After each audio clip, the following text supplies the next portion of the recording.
राधे राधे। जय श्री कृष्ण। आज हामी कुरा गर्छौं अक्षर ब्रह्मयोग श्रीमद् भागवत गीता अध्याय 8। यो अध्यायमा भगवानले के भन्नुहुन्छ भने यो संसार कसरी चल्छ, यसलाई चलाउने को हुन्, ब्रह्म के हो, देवता के हो, कुनै पनि व्यक्ति, योगी व्यक्ति भगवानलाई कसरी प्राप्त गर्न सक्छ। मुख्य रूपमा यी विषयहरूलाई समेटिएको छ यो अक्षर ब्रह्मयोग अध्यायमा। अनि यसमा अध्यात्मको कुरा पनि गरेको छ। आखिर अध्यात्म के हो त? हामी पाउँछौं भगवानलाई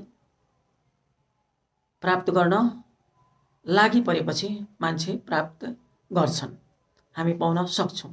आखिर त्यसको उपाय के हो भनेर यसमा भगवानले भन्नुहुन्छ।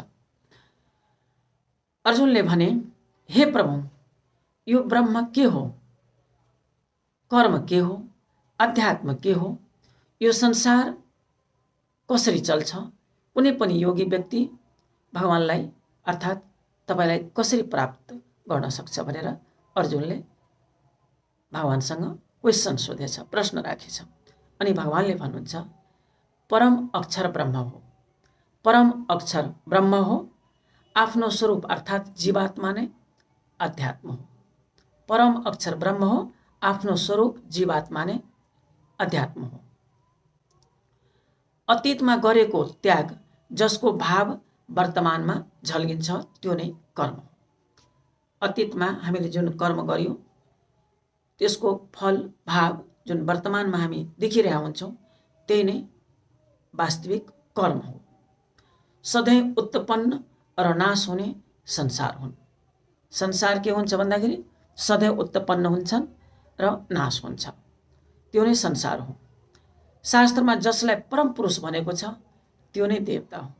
शास्त्रमा जसलाई परम पुरुष भनेको छ त्यो नै देवता हो। देवता भनेको परम पुरुष हो। जुन पुरुष जुन भाव लिएर जसलाई सम्झेर शरीर त्याग गर्छ त्यो पुरुष त्यसलाई नै प्राप्त हुन्छ। मलाई सम्झिने, मलाई स्मरण गर्ने, मेरो ध्यान गर्ने पुरुष सधैँ म कहाँ नै आउँछन्। भगवानले भन्नुहुन्छ मलाई सम्झेर स्मरण गरेर शरीर त्याग गर्ने व्यक्ति सधैँ म कहाँ नै आउँछन्।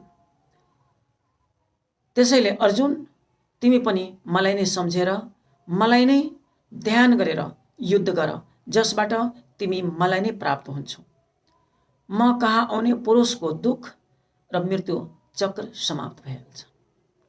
अर्जुन, तिमी युद्ध गर, तर मलाई ध्यान गरेर युद्ध गर, मलाई ध्यान गरेर युद्ध गर।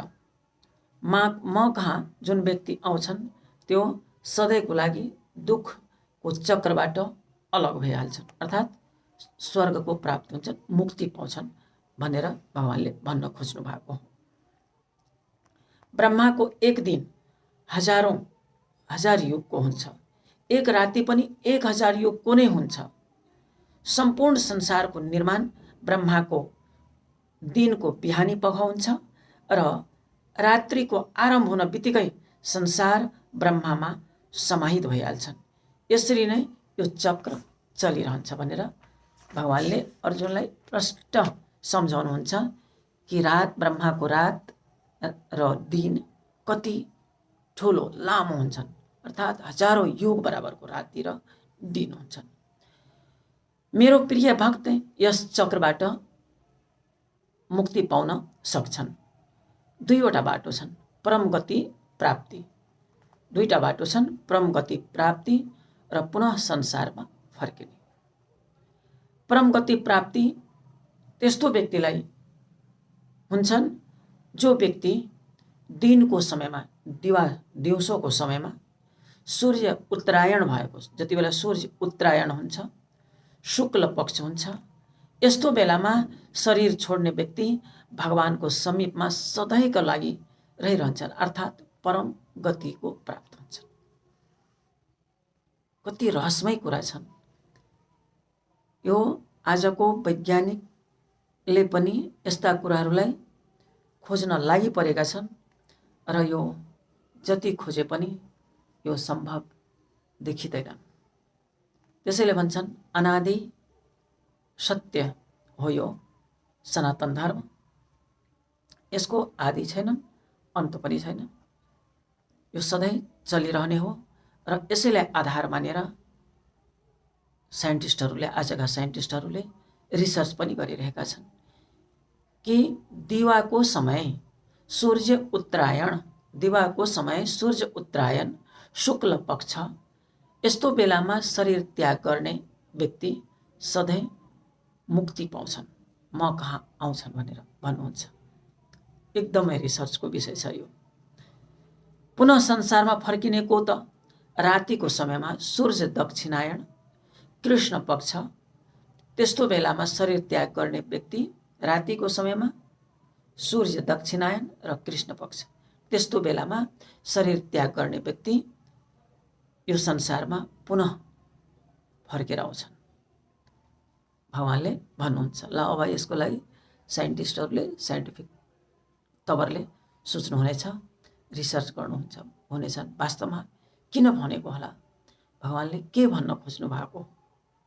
अर्थात् संसारमा सधैँभरि नाम रहिरहनको लागि हार्डवर्क गर्नुपर्छ। सधैँभरि आफ्नो नाम राख्नको लागि हार्डवर्क गर्नुपर्छ। हुन त आउने जाने सबैको लागि सधैँ भइ नै रहन्छन्। ज्ञानी र कर्मयोगीले नै यो काम गर्न सक्छन्। यो संसार प्रापूर्व कालदेखि नै छ, रहिरहनेछन्, सधैँ रहि नै रहन्छन्। यस्तो पनि नहोस् तपाईँ हामी आफ्नो सपना सजाउँदैमा ब्रह्माजीको रात परिहालोस्। त्यस कारणले गर्दा समयमै मेहनत गरेर, समयमै प्रचण्ड पुरुषार्थ गरेर आफ्नो लक्ष्य प्राप्ति गरेर नाम सधैँको लागि रहिराख्ने, त्यसमा पनि सात्विक